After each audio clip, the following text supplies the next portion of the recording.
Hi, I'm Eric Ostro, host of Live at the Lortel. For Season 3, we are focusing on the intersection of arts and advocacy. So many off-Broadway artists give back to their communities.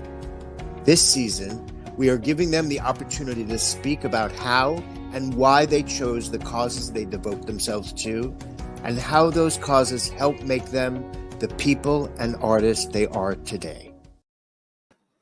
Hi, good evening, ladies and gentlemen. My name is Eric Ostro. Welcome to Live at the Lortel. I want to get right to the show today because we have so much to talk about, but I want to bring on my dearest friend and my co-host, Joy D. Michelle. Hi, Joy. I can't hear you, my darling. Maybe you're on mute. Can you hear me now? There you go. Okay, Now I hello. can How hear your are beautiful you? voice and see your gorgeous face. Thank you. It always turns on the light inside of me. Thank Okay. you so much. Jaime Lozano is an accomplished musician, vocal coach, composer, arranger, orchestrator, musical producer, and musical theater director. Considered by Lin-Manuel Miranda as the next big thing on Broadway. Jaime is one of the artists selected for the 2020 through 2022 Joe's Pub Working Group Residency, as well as the Civilians R&D Group 2020 through 2021. He is also a Jack resident artist in 2021 and a teacher and activist for the New York City-based non-for-profit organization Revolucion Latina. Please welcome Jaime Lozano. Welcome. Hello. Welcome. Hello. Hello. Nice to see you. Thank you for It's so having me. good I'm to very see you. excited and very honored to be here. Oh, it's our I love honor. your Thank you so apartment, by much. the way. It looks Oh, beautiful, Eric. I mean, thank you so both much. apartments with a lot of like green flowers and It's, everything. Love it. yeah, thank you. I put up a Thank little you. set for you just so, you know, I wanted you to think well of me. So I put the little orchid behind me. I put the wallpaper up today. It's all a set. No, it's I am sorry that I'm just in an empty music studio midtown. That's not very, well, but at least we you have like are. exposed brick wall. I like it. I like Well, that means exposed you're brick. somewhere making magic. Exactly right. That's Yeah. exactly what I was going to say. So, how are you? How is your family in Mexico? How is everybody doing? I'm doing good. This is a phrase that I learned here in the state, juggling a lot. I think that's one of the line that I said the most lately, like juggling a lot, like just trying to find a way to be able to do everything, a little bit of everything, working a lot, also being a father, being a teacher, being a husband, just being a human being. Of course. Only that is very busy. Yeah. And Especially at this time. yeah, exactly. This time in the world, it's very difficult to do all those things. How old is your child? My child is 5 years old, and he was born here in New York City. I mean, my wife and I, we are immigrants, born and raised in Mexico, and my child was born here 5 years ago. So he's speaking right now like Spanglish. In every sentence he said like 2, 3 words in English, 2 words in Spanish, and he already like correcting when we speak like English not in the right way. Oh, that you're not supposed to say it in that way. You're supposed to say it in this way. Oh, And well, yeah, he's got a voice on him, which is good. yeah. I mean, they're very smart, and just Mm. I could say like having, because I think that living these times is also a privilege. Even these are hard times. There's a reason why we're living these hard times, and the only thing that we can do is learn, adapt, and move forward. Mm. And these kids, the ones that have been like growing up during these times, I think they're gonna have something special. Mm-hmm. They're gonna be Mm-hmm. survivors, Especially, or we are. do you see a little artist in him? Yeah, definitely. Yeah, he's playing. He's doing ballet lessons. He's playing. He's doing piano lessons also. And the thing that I love that is he just go to the piano and practice by himself. That we don't have to tell him like, oh, now it's practice time. He just doing this because he likes it, And I think that's something good. He's finding that discipline just by himself without us trying to impose something. That's wonderful. That's Very, wonderful. very exciting. So let's start off with something that is coming up in a few days. On April 15th, you are going to be at Lincoln Center doing your show. And I would love to hear a little bit about the background of the show. I know maybe you took songs from some places, and the show is called Songs by an Immigrant. Yeah, And that's me. Okay. songs by you. April 15th at Lincoln Center. It's sold out right now, but if you want to get a ticket, there are ways. Somebody cancels, etc. But as of right now, it is sold out. Yeah, I was very. Oh, thank you. I was very impressed that actually it was sold out in 24 hours. I don't know why. I don't know why. Like 3 months ago, it was a sold out when they announced it. And I just feel very lucky, blessed, and happy that I'm being able to tell these stories on such an iconic venue, place, organization. As is the Lortel also. That I just had a concert last December there. Yeah. And just having the honor to be invited and to have this organization supporting our voices and amplifying our stories, I think it's really, really important because for a long, long time we have felt like a little bit in the side. It's hard being an immigrant. It's hard being a person with struggling with English, like looking a little bit different than the rest. Even I'm like white passing in some way. I just say a word and they notice my accent, and so they are something is weird here. So just having the chance now that all these amazing organizations are opening their doors, are opening their arms and hearts to people like myself, and be able to tell these stories is a huge, huge privilege and also a great responsibility. Because even I don't speak for all the people, like all immigrants or all Latinx. I just speak for myself. I'm trying to be able to in some way to help to open some doors or some windows or something, so more people can be able to tell the stories, and because these stories deserve to be told and deserve to be heard. What are some of the themes and topics that you address in the show? Look, I strongly believe that the most important thing in anything that you do, but mostly when you're telling stories, is being honest. So what I'm trying to do is speak from that honesty. I tell stories. I sing about being away from home, trying to find a home far from home, struggling with the language, struggling with English and Spanglish, raising a child far away from your family. We don't have any family here, it's just my wife and me. Finding the chosen family, because back in Mexico I have my family, my blood family, and one thing that is true is you're stuck with that family because you don't choose them. You don't choose them. I mean, those are your family, and that's it. You don't have an option. But just being in another place and I'm finding all these people that is so different as you, but also so similar. That chosen family is one of the main also subject that we think and about. Also about immigration. There are a lot of different journeys, because when we talk about immigration, maybe the first thing that came to our mind is the border and the wall and crossing the river. And yeah, we sing and we speak and we tell those stories, but there's many other stories like myself that, thanks God I didn't have to live that, like that struggle that they have to cross in that way. But I have another struggles and another journey. And I think everyone's journey is as important as the other one, and we should speak and just tell our stories. When you work. were a boy, Mhm. I'm sorry. No, go ahead, Joy. When you were a boy, did you dream this for yourself? Did you imagine being in New York City, living this life? Like, when did this dream come to fruition for you? When did you start having this kernel of, this is what I want to do? And not at all. When I was a kid, I come from a very modest family, a very poor family.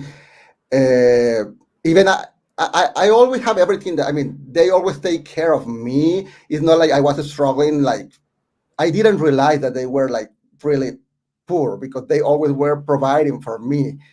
You don't realize that till later, you know. I knew that something was different because I used to go to a school with kids that I have a scholarship for a private school, and people there, they have money, so they used to bully me a lot because I didn't have money, and I couldn't understand what was going on. But I'm telling all this because my family, no one in my family do anything related with art or music, or I didn't grow up with that. Even as all kids, I mean, of course, I like music and I like to watch movies and all that. But for example, I remember when I was like around, let's say, 10 years old, maybe, I used to watch the Jesus Christ Superstar movie, the 70s movie on TV, and I just hated it. It was I couldn't understand as a kid what was going on. Like, why are they singing, and why they are in the middle of the desert, and is he Jesus Christ, or is he singing? I mean, what's going on? And the funny thing is, like, when I was 18, I was supposed to study criminology first. I actually applied, and when I was supposed to enroll for criminology school, I decided to take like a sabbatic year, and 1 year later, I enrolled in music school for singing. At NYU, And right? no, that was back in Mexico. NYU was for my Oh, okay. master. Yeah, that was back in Mexico, like in 1999, 98.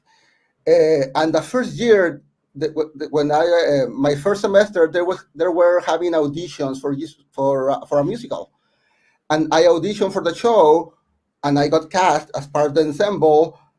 And I mean, now you know what musical was that. I mean, it was Jesus Christ Superstar. So the show that I used to hate when I was a kid, I got casted like 15 years later, and thanks to that show, I do what I do now. I mean, that was my first. I was 18 years old, and that was really my first approach to musical theater and to storytelling. And since then, I could say that song. I mean, musical theater shows me in some way because I didn't. Everything happened just like very easy, like from wanted to study criminology. 1 year later, I was studying music, and I got casted in this show without having any music background. It was like just weird. Uh, but I think that that's something that really represents me because I'm a person that only I believe that we are what we do. Uh, so I strongly believe in making choices, just like going for it, even when most of the time those choices are wrong, but just being free and able to make a choice that's completely right. And just like that, I just choose, okay, I'm going to study music, okay, and I'm going to go to this audition, okay, and I'm just choose one choice after the other one, and then lead me till this room where I am right now talking with you. Oh, I love that. So the choice might be wrong, but the ability to have a choice is what's right. Yes, I and love that. I'm not that wise. Actually, there's a line in Sunday in the Park with George, a Sondheim's line that says something like what you just said. So That's what I yes. got from what you just said. So Oh, I guess a little bit wise. Okay, I a know, little bit smart. I know exactly what you're talking about. So from hating Jesus Christ Superstar as a kid, and then getting the opportunity to be in it, and understanding the meaning of it, and having it get it under your skin. Obviously, this is something that you were passionate about, not necessarily Jesus Christ Superstar, but music and writing and doing. And then NYU, you got a scholarship to the graduate musical theater writing program right after you graduated college. Yes, and that was also another weird decision because at that time I didn't have the money to go to a school like that. And I mean, as you can notice now that my English is kind of weird. I didn't speak any English at that time, like none. Wow. And I don't know why they accept me and gave me and award me like a full tuition scholarship to come to this program with no English and but actually, I was looking for back in Mexico. I was directing and writing my own musicals, and I was looking for a master program related with musical theater. And the closest thing was this program, like this musical theater writing program. And I came in 2006. And my first travel to New York City was 2016, 1 year before getting accepted into the program. And I remember getting into the building. At that time, it was in Second Avenue around St. Mark's Place. And I just go and knock on the door. And with my broken English, I was trying to let them know that I was very interested in getting into the program because I love telling stories through music and lyrics and all that. And I remember that they told me that the most important thing in a musical theater and in this kind of art was communication, is communication, not language, no, communication. I think it doesn't matter the language. But then I realized that I'm very fluent in the music language, in the language of music. Even I might not be fluent in other languages, and I'm still learning English. I'm very fluent speaking music and talking music. And that's what helped me to get into the program and be able to communicate with my partners, most of them like Americans, people from the States. And I realized myself like doing some of the assignments in Spanish. I used to write lyrics in Spanish and my collaborators in English, and we put that together. And everything just, it was like meant to be, like magic. That's fantastic.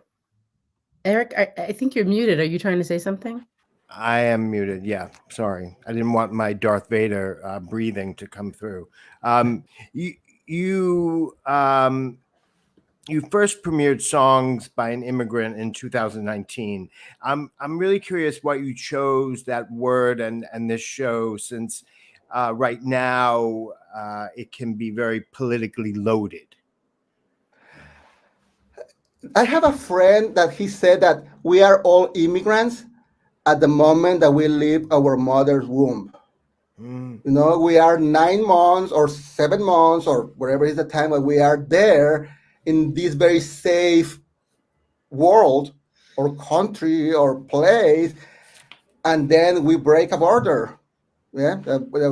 And we are in this new world where we don't know how to speak this language, when we know no one but our mother and maybe our father, but because we used to feel them when we were in there. But we are immigrants at that very moment. I think immigrant is a beautiful word because just being able to risk your life and start over in a new place. I mean, it's like a synonym of warrior, of like just trying to get a better life. Trying to pursuing your dreams, building a better life for the ones who are coming after you, your sons, your daughter, your family. I think that I would like to say that immigrant should be like a synonym of a warrior. I think that is something that we warrior in a good way, not in the way of fighting for a better life, fighting for who we are. That's beautiful. That is really beautiful. What do you hope that people take away from your work after experiencing it? As I mentioned before, because I'm trying to be honest with what I am writing and singing and telling. But of course, I don't write songs to be in this room just playing the song for myself. Of course, you want people to listen to that work. And I'm very lucky, blessed. I don't know how you want to say it. That sometimes at the end of the concerts, people approach me and they say, that song that was my dad's story, or that song, I feel very related with it. Or now that some people from different from NYU or different college, they email me, or I'm singing your song and I can't believe that I couldn't find anything else before that I could relate with. uh, so that's what I want. I mean, just and I'm not saying this is our thousand of people. Maybe it's just like not even 100 of people, who have reached me to say this. But just knowing that one person has been affected in a good way for something that I wrote. uh, I mean, that's what I expect. That's what I hope. That's what I not expect. Sorry, that's what I hope to happen, because we're doing art. I mean, art saved me, so I hope that my art could save or change the life of others for the better. In what way do you feel like art has saved you? Because as I mentioned before, when I was a kid. Uh, I was really bullied all my elementary school, middle school, and high school. I mean, it was like at the point that I didn't like to go to school. I used to skip school. I was supposed to take the school bus back home, and I prefer to walk. I never took the bus, and I just walked back home, and it was like a 2 hours walking. It wasn't like close. It was like a long walk. And I used to cross like a dry river that I have to go all the way down in the river and then go up again to cross to the other side of the avenue. And I was very shy. I didn't have like a lot of friends. I didn't like to speak up at the time. Uh, I would say that, I mean, I was being like verbally abused by other kids and other people. Uh, and today I can't believe that for example, I'm gonna be this Friday at Lincoln Center with all these Broadway performers singing about this with amazing musicians. I mean, I'm completely in the other side of the world now, and that kid, I think that he didn't right now. He couldn't believe that he could be here doing what I'm doing. It would be hard for me to believe at that time this future. So there was no daydreaming of that's what you were going to do back then. It was Not just at all. a No. whole mishmash of what you were going to do, and a little bit of bullying that you had, and the 2 hour walk. So there was no daydreaming of, oh, this is what I'm going to do. It just You know, yeah, my daydreaming was this is weird because usually when kids skip school, they skip school to go to the park and play soccer or go to the billiards, to those kind of things. And I used to skip school and go to the park and sit on a bench and read books. That's what I used to do when I was in high school, for example. And my family, they couldn't believe, I mean, they couldn't understand. I mean, why are you skipping school? And the reason was to read books. I mean, not because I wanted to have fun out there. No, just I mean, I read all the Greeks tragedies and all the Shakespeare, all that. I read it back then in Spanish, of course, during my high school, and I think that, I mean, that saved me from maybe thinking about doing other things. I was too busy just reading these stories. And now that I'm telling this, I mean, I have told this story a lot of times. But I have never connected that what I was reading was actually like storytelling, like and so I was connected in some way to musical theater since then. Even I didn't do it like formally, and I didn't found it till later, till I was 18 years old. In some way, those books and those stories led me to find in musical theater. Mhm. Has your family had an opportunity to see any of your work here?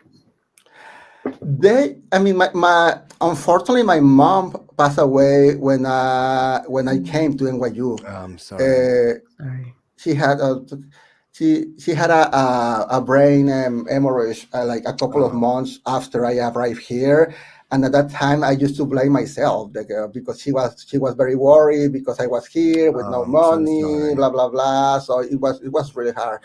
Uh, but then I mean I found amazing people here that they helped me to go through all that, and my family was always very supportive. My mom's sisters, my dad has never come to the United States. He doesn't have a visa. Back then my mom's sisters, they came for my NYU graduation when I have like my thesis presentation, and they were able to see that. And I like to go. I go like every year at least once to Mexico, and I write musicals to be premiered there because I love this being connected with my hometown, and with my university actually back there. So they have seen my work there, not here. And to be honest, I don't think that they completely understand.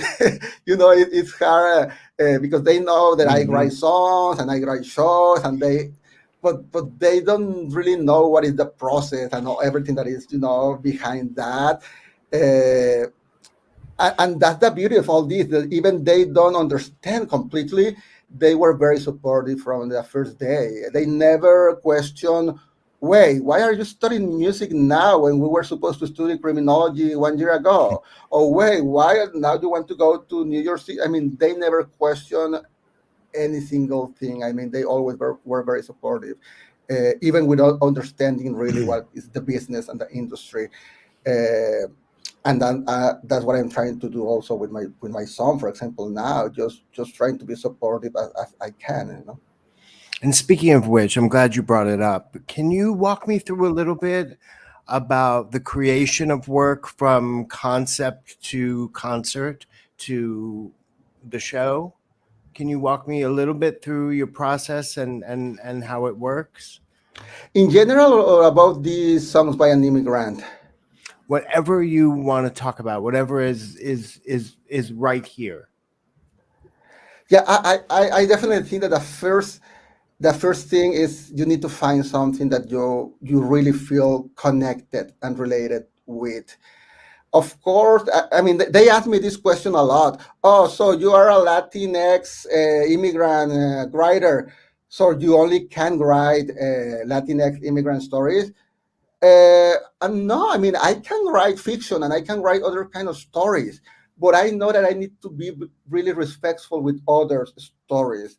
If I really want to make a change, and really, if I really want my stories to get to other people, I think that they need to come from that honesty. And the only way to find honesty is going inside myself and feeling what really moves me.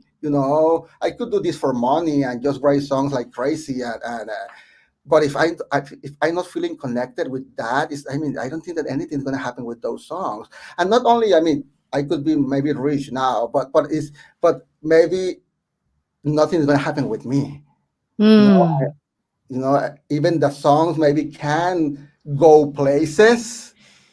Maybe I'm not going anywhere. But there's no And evolution of you. yeah, exactly.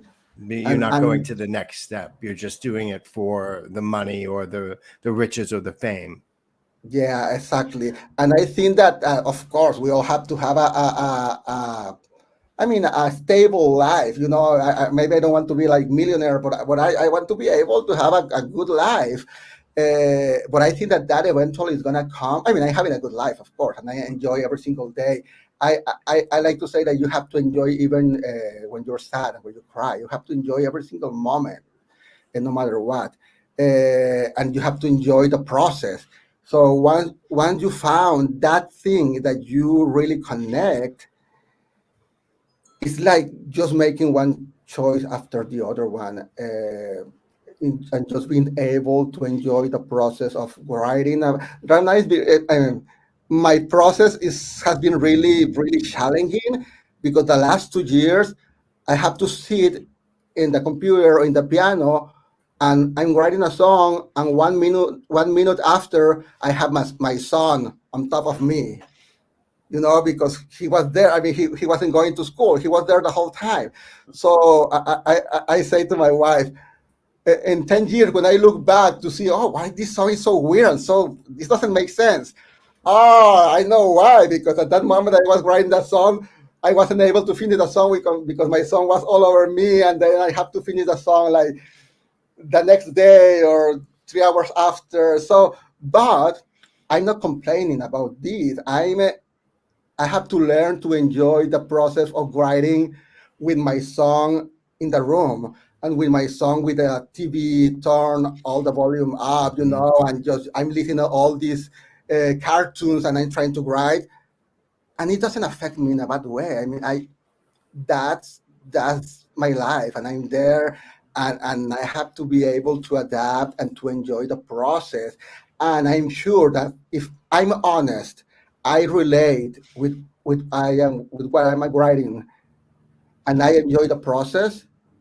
The final result, the product, is gonna be something that I'm gonna feel proud. You know, it's not like I'm trying to, what is my goal or what is the final. It's just going one choice after the other one step after the other one, enjoying every single step, and you're gonna get to the place that you're supposed to be. Well, speaking of pride, this season is all about where, the artists and advocacy meet.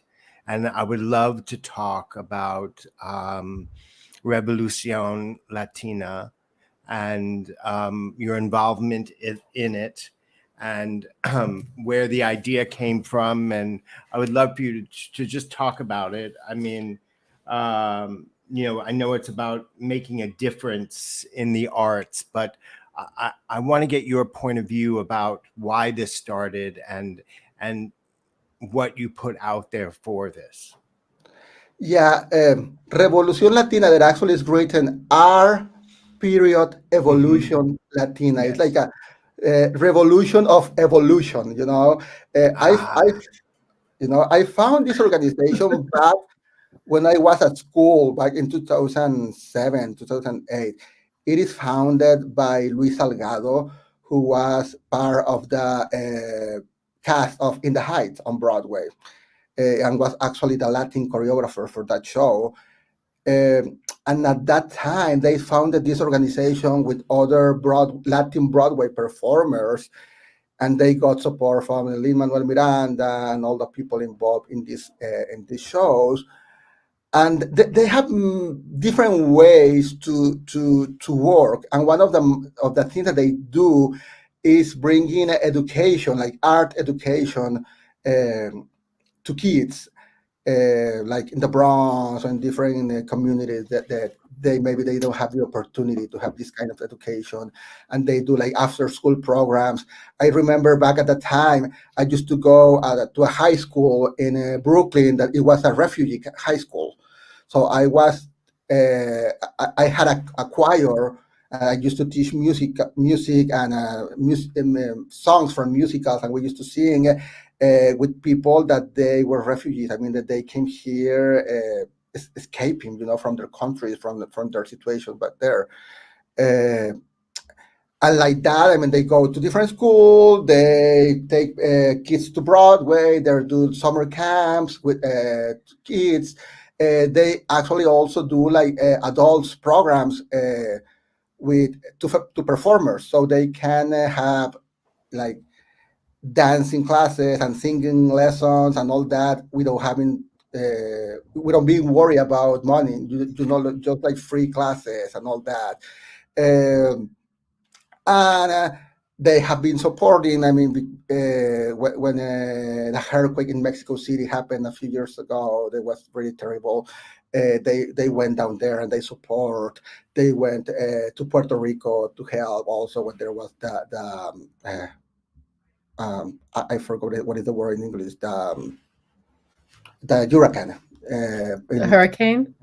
Hurricane, yeah, hurricane in Puerto Rico, yeah.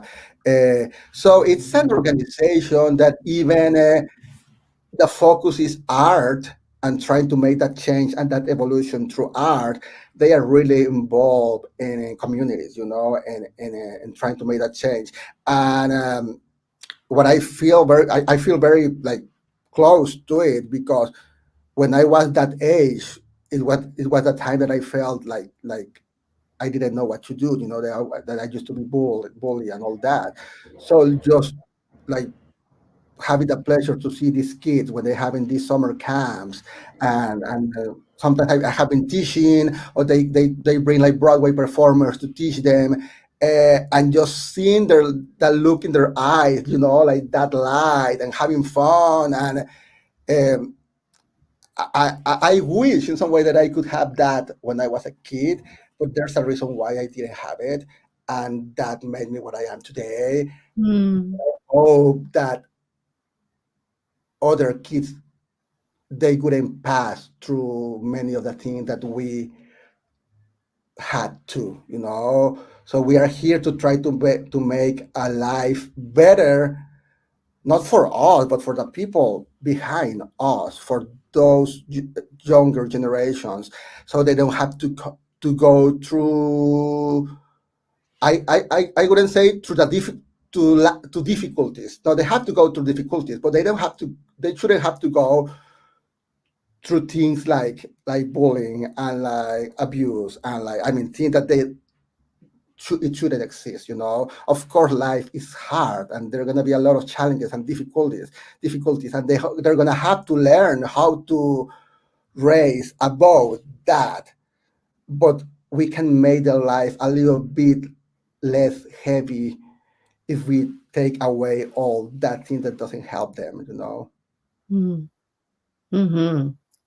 I love That's that. wonderful. Yeah, and it's not just, actors and songwriting. It's a bunch of everything. I mean, costumes and scenery, and I mean, it's an organization that will, reaches out to all different kinds of people, and you can go in and learn anything.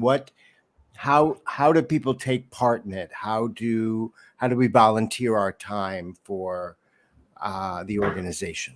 Yeah, I mean, there's a website, Yeah, we revolucionlatina.org. have it up I on the do, thing now. Hmm. and everyone can be a volunteer, like even like just doing like a work study in the office, or just helping with the classes, being an assistant to the teachers.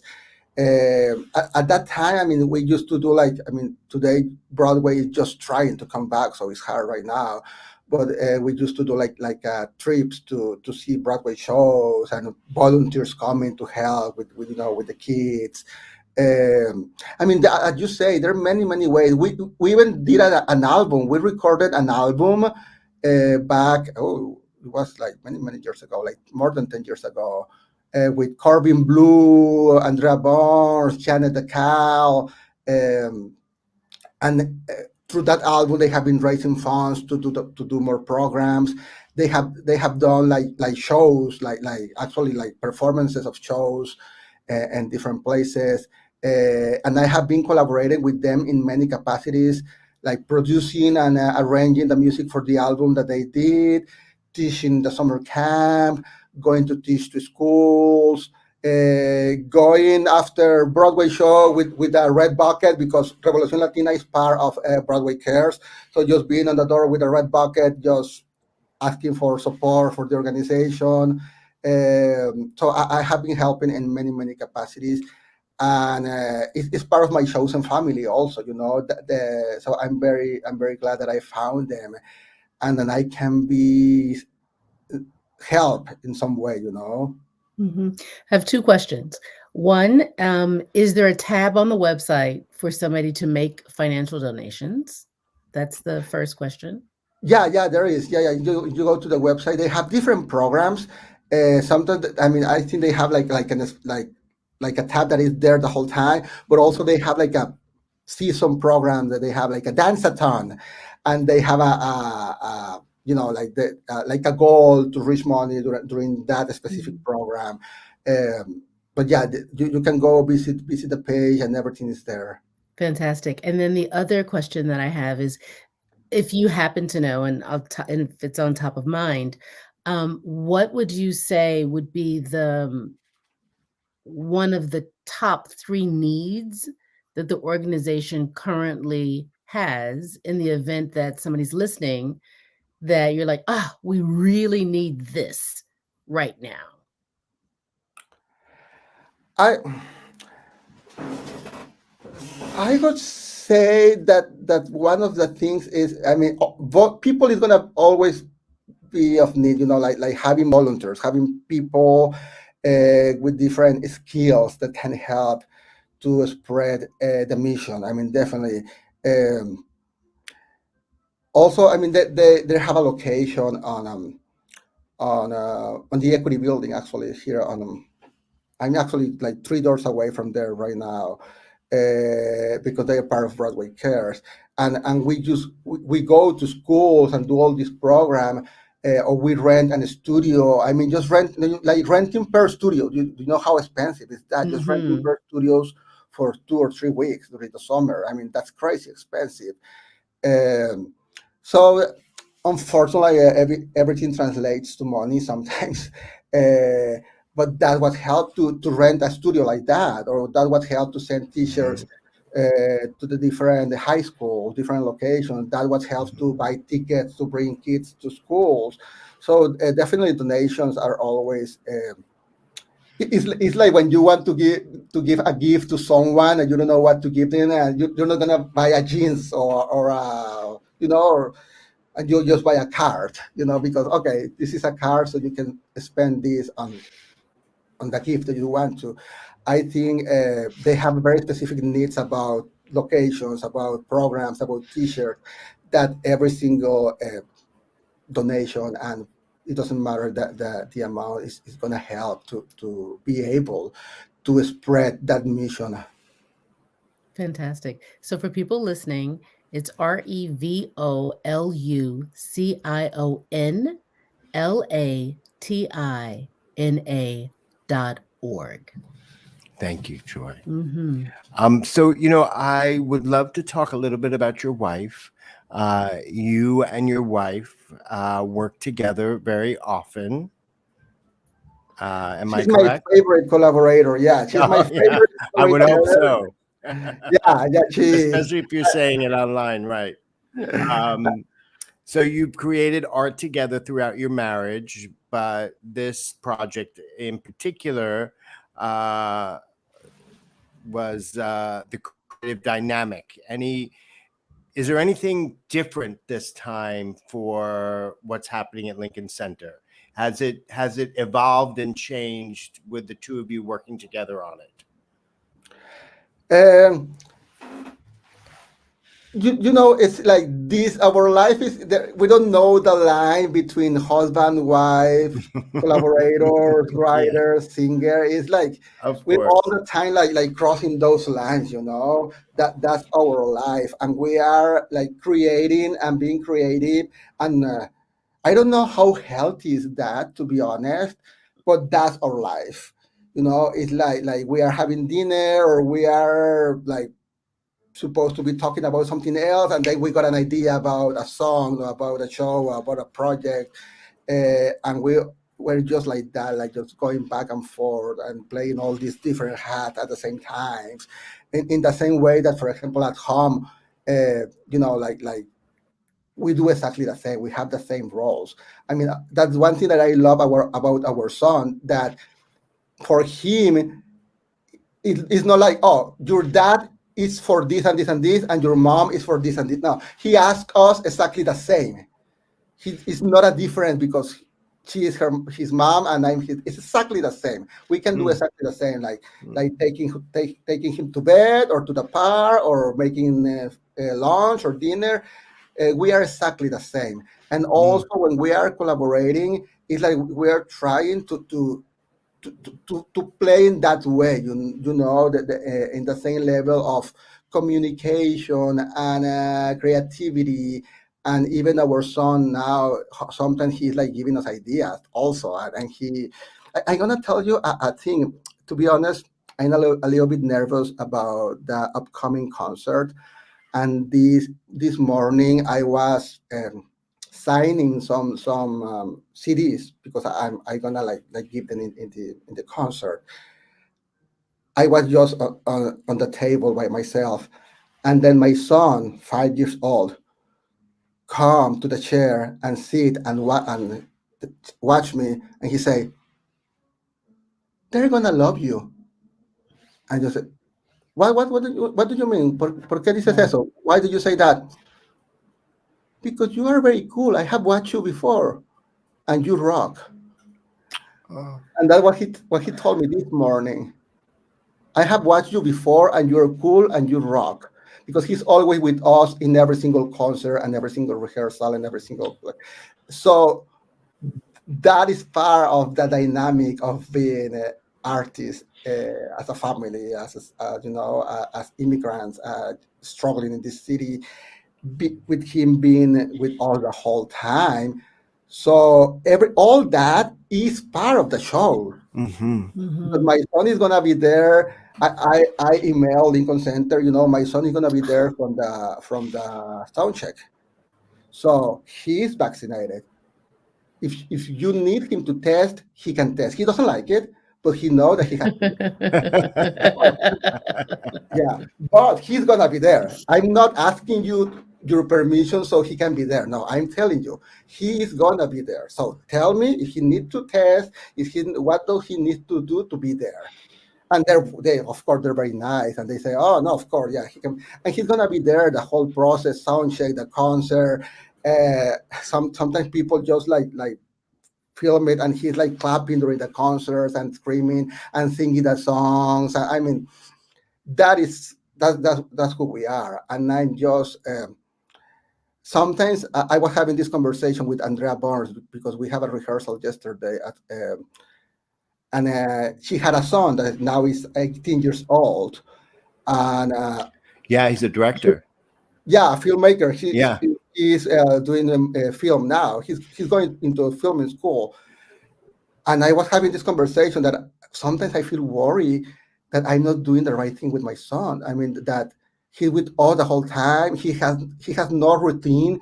It's not like when he was a baby that you have to eat at this time and then breastfeeding this time and then you go to bed to this time. No, my son is with us, and sometimes he goes to bed usually like 8:30, but sometimes after midnight because we are in a concert and then we go out for dinner and he's there with us, and then he has to skip school for 2 weeks because we're going to Mexico.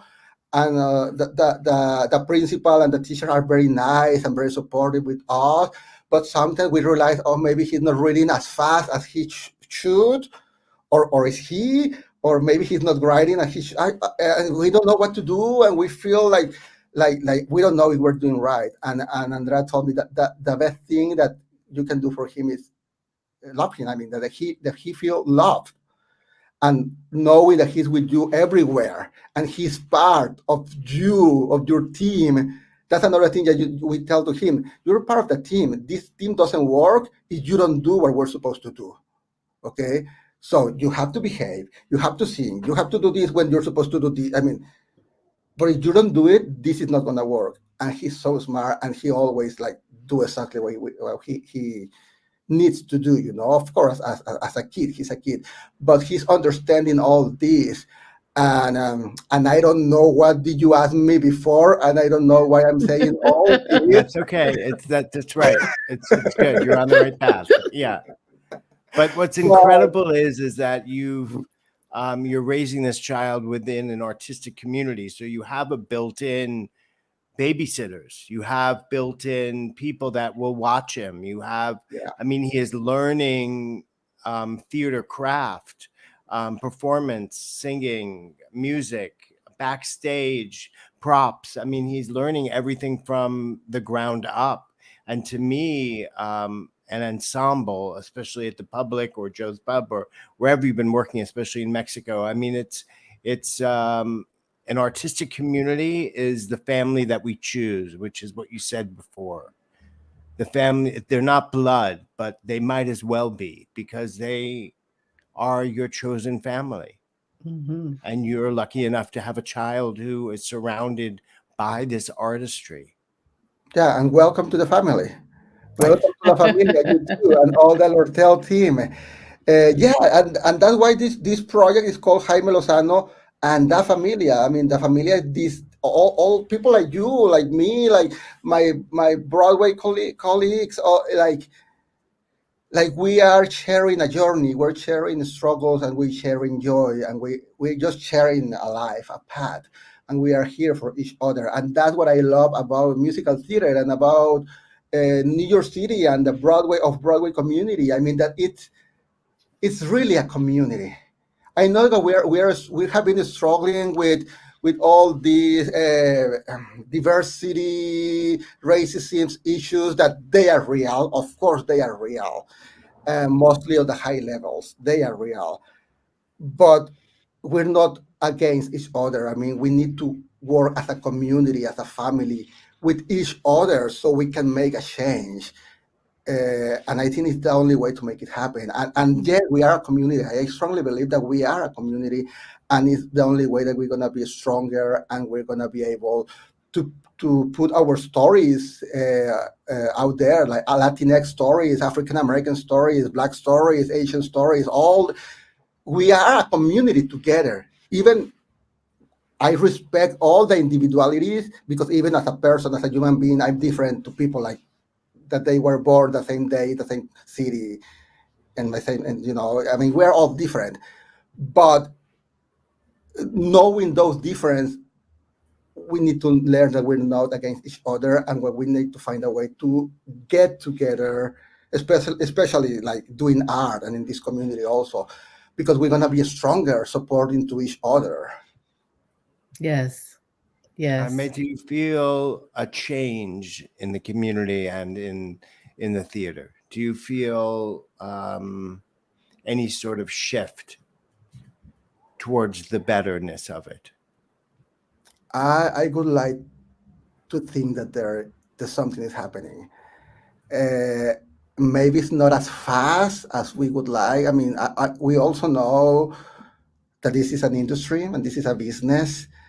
So it has been run in a very specific way for many, many, many, many decades, for a long, long time. And I understand that sometimes it's hard to make a change from one day to another one. But having people like you, like the Lortel, like Lincoln Center, like that, they are interested in listening to these voices and helping in the way that we can. Sometimes it's just a podcast, but that is just enough. Other times is money for a production. Other times is helping someone to find a rehearsal space. I mean, there are many ways to help others' stories. Unfortunately, the change is not happening as fast as we would like and as big as we would like, because it's hard. But I think we have to do it. I mean, in the only way, as I mentioned before, I mean, we are what we do. We can talk and say, and I'm going to put a very bad example. This is a very, very bad example, but many times, I mean, we can think many, many things. Sometimes I have my son, sometimes he doesn't behave. And of course, I got frustrated. And the first thing that comes to my head is like to shout to him or even raise my hand. And yeah, that is something that I have thought. I mean, because I'm human, it's there. But what makes me different is what I do. And before taking a decision that is not what I'm supposed to do, I take an action and I say, okay, let's calm down. You're not supposed to do that and that because of this. And then you explain to him. I mean, the action is what is going to define me. So as communities, as an individuals, as writers, actors, producers, speakers, whatever, what we have to do is to do things. That's our only mission. Do something. And if Mhm. we do what we're supposed to do and we collaborate and we do it as a community, I think that change is going to be easier and faster, hopefully. When do you feel, or when do you think the switch was turned on for you to have more of a move impulse for activism? Because did you come to the arts with that, or did that develop after your career started to develop? Now, when I started like doing musical theater in Mexico, one thing that I knew back then is that I didn't want to tell the same stories that musical theater used to tell. Mm-hmm. Or like Phantom, like Let Me, like just like those classic stories that is what I knew at the time. So I knew that my art and my writing was meant to do something else. I think that was my first activist in some way. Actually, my first musical was about uh, genocide in Mexico City in the 60s, that the government sent the army to kill students in a plaza in 1968. So it's not a subject that we usually see in a musical. And that was my first musical. I was 20 years old, and I write Mm. a show about that based on testimonies. That was activism. I was giving voice to people that wasn't with us anymore, and I was telling a story because I didn't want that story to be repeated again. So in some way, I knew that I wanted to do something through my stories, through my art. But in Monterrey, back in my hometown, I didn't know about, for example, about diversity, about people different than me. I mean, we all look kind of the same, or we speak the same language. So the moment that I arrived to New York City, and I was in a subway car, listening 10 different languages at the same time, you know, and looking all these beautiful colors that I didn't know that I mean, I knew it because of movies and maybe the news, but I never expected to be in a same place, in a common space with all these different people. So also that calls me, and I found that I needed to do something about that, about finding the way to express uh, that we are all the same, even in this in our very particular ways to be. Um, and I think definitely New York City changed. I mean, put another like another stage on that. I love it. I do have a one comment here from your wife, Florencia, that Alonso is saying that indeed my dad rocks. I got a little choked up there myself. So It's so beautiful. it is so magnificent. It's so lovely. What Um, can I say? that You know, you're raising a child to correctly, that I, you are doing all the right things.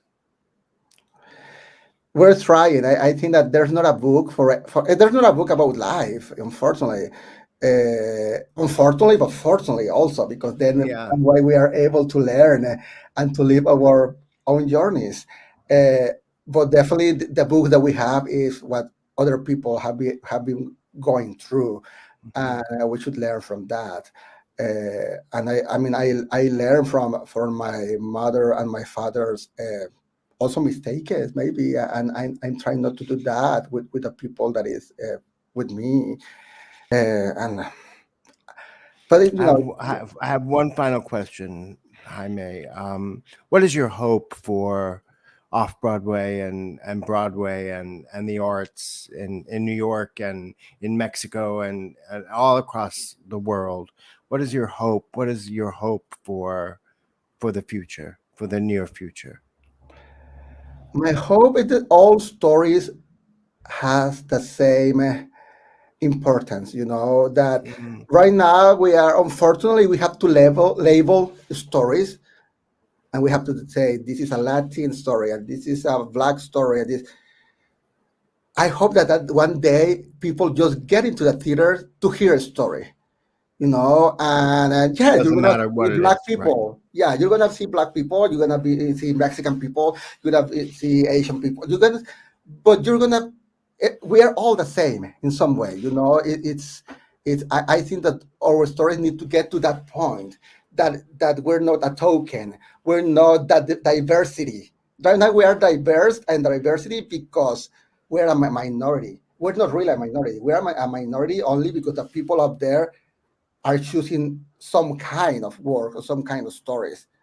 But really, we should be in the same level, in the same rooms, with the people in the same level of us. We don't want to be an associate director. We don't want to be a consultant writer. No. We want to do. We want to be the writer. We want to be the director. We want, and be exactly in the same level, and that all these Broadway houses that people can decide, okay, I'm gonna see this story, and you're gonna see a beautiful story about some kind of people that you are gonna relate with that, even maybe you don't look like them, but you're gonna relate with that, and then you're gonna get into another theater with a very different story, and maybe you don't look like them either, but you're gonna relate with that, and there's gonna be that's the beauty of art, that you being able to have all those theaters, big and small, off, on, off, off, in around the world,